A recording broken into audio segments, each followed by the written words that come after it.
Hi, I'm Joe Garris Jr. I'm running for Place 1 in Gulf Shores City Council. Just a little bit of background on how I got to this point. My family moved here in the early 60s, started their small business repair shop, kept the shrimp boats running. All the farm equipment around here, that Dad would weld it up and keep it going. So we've had a small business in this town ever since the mid-60s. I started my charter boat business in the '76, and I've been running it ever since.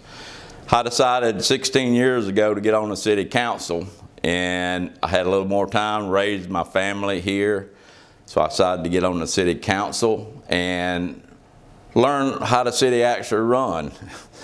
Lo and behold, the first week, just before we got on the city council, we had a Hurricane Ivan come. So I have multiple years of experience in hurricanes and stuff like that growing up in this neighborhood as the years went on. So that's part of my small business and being here, living here for 60 years. I raised my family here. My son is a fireman in the local fire department. My daughter is head of case management in South Baldwin Hospital. So they've all grew up here, and they live within 10 miles of here. So that's a little bit about me.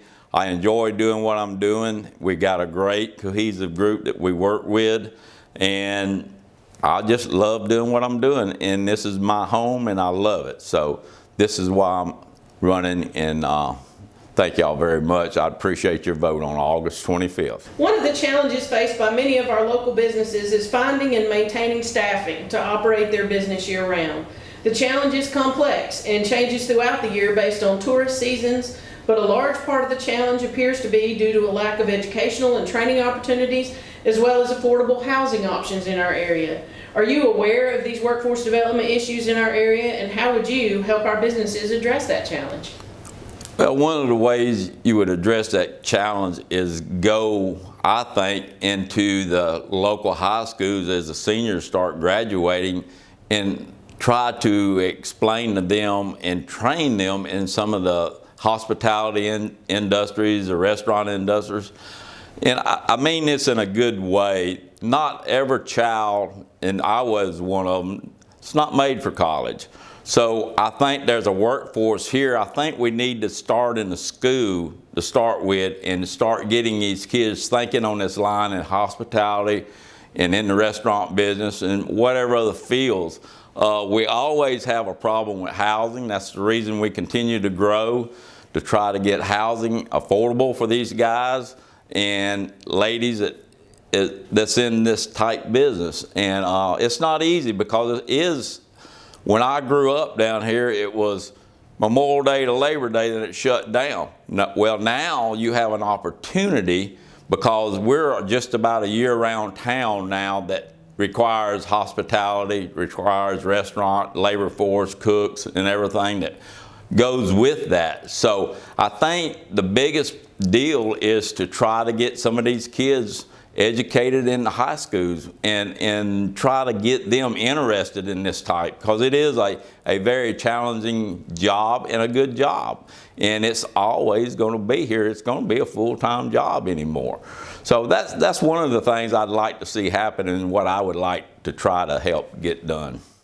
As our local area and economy grows, we need investments to expand and improve existing infrastructure. Such investments include things like better educational facilities, quality health care facilities, continued traffic improvements such as new roads and bridges, expanded access to high-speed internet, and better access to natural resources and public facilities.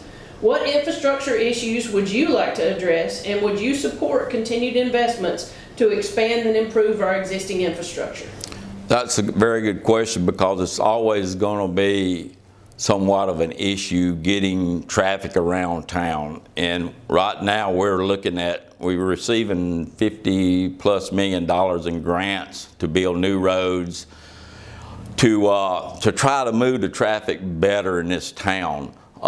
That's one of the infrastructure part of it. The other is we just now broke ground on a brand new freestanding emergency room, which is great. I mean, it's less time to get to urgent care than going 10 more miles up the road, so that's a good thing.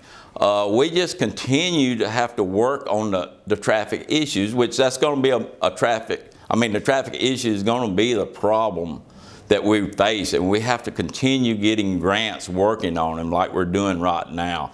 The what I call the bypass road that goes down by the school and out to Canal Road East, 180 East, we have that in place working it now. What people don't understand sometimes is when you do a project like this to this nature, it takes time. You have to get the grants. It's in the permitting stage with the Corps of Engineers, environmental.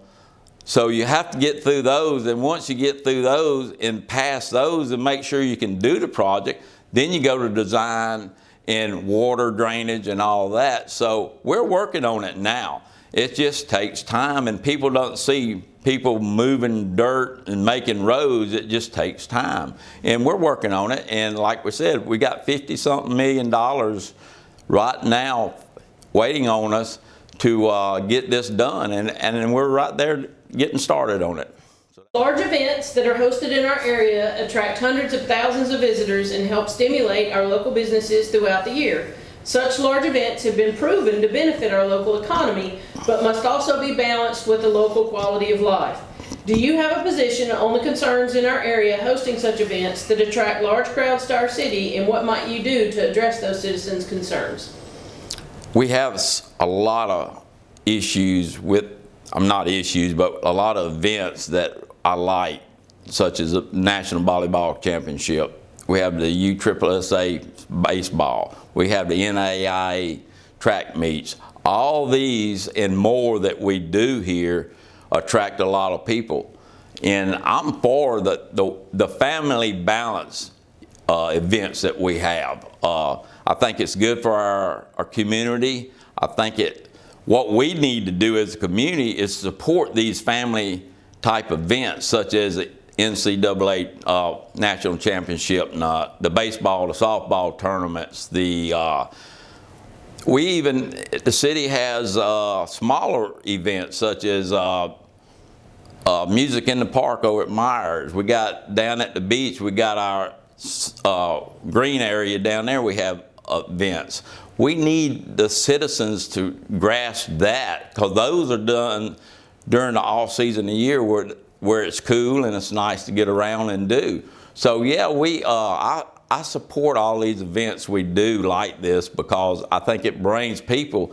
And fortunately, when you host these events, that's what makes our town be progressive and grow. People come here and they see the beach, they see what we do, they see the quality of life here, so they want to move here. I run a charter boat. 60% of my charters, they tell me, when we retire, we're going to move to Gulf Shores. And that's going to keep us being progressive and having to deal with traffic issues, as we all know. That's going to come up 100 times in this election, traffic issues. So we have to continue working on grants to make all this stuff work good. But I support all these events that we do. What is your position on how the city could balance the desire to encourage economic development with the need to limit certain businesses from operating in the city? And more specifically, do you think the city should have a role in controlling access to available food options, such as allowing food trucks and other options to operate in the city, or not? We have to balance everything, and some things we're going to have a say in. And we're doing that right at this present time with the food truck issue. We're doing a trial period to see how it works. And if it works good, I think it's a good option. I like the option. I know the more towns are going to the food truck options. I'm not sure our area is there yet with them, but I like to see them get the try that they're getting. And I think that that's a good option to look at. We're not a typical town, as everybody knows, for a food truck, but I think it's going to be a good option. As far as partners in development, we're doing some of that. Right after Ivan that came through, we asked for citizens' input on what they would like down at the main beach and all that, and what we came up with was a walking district. The walking district is still full and alive, but it's development driven. And we got some developments going now that's going to enhance that. And I like that idea because it takes the traffic off the road and make a walking district. And so things like that I think we need to do. We're even talking about a walking district at some point in time up around Tacky Jack's and what used to be the diner over in that area there. So I think as we do these, I think that's partners that we can work that make this work out good for them.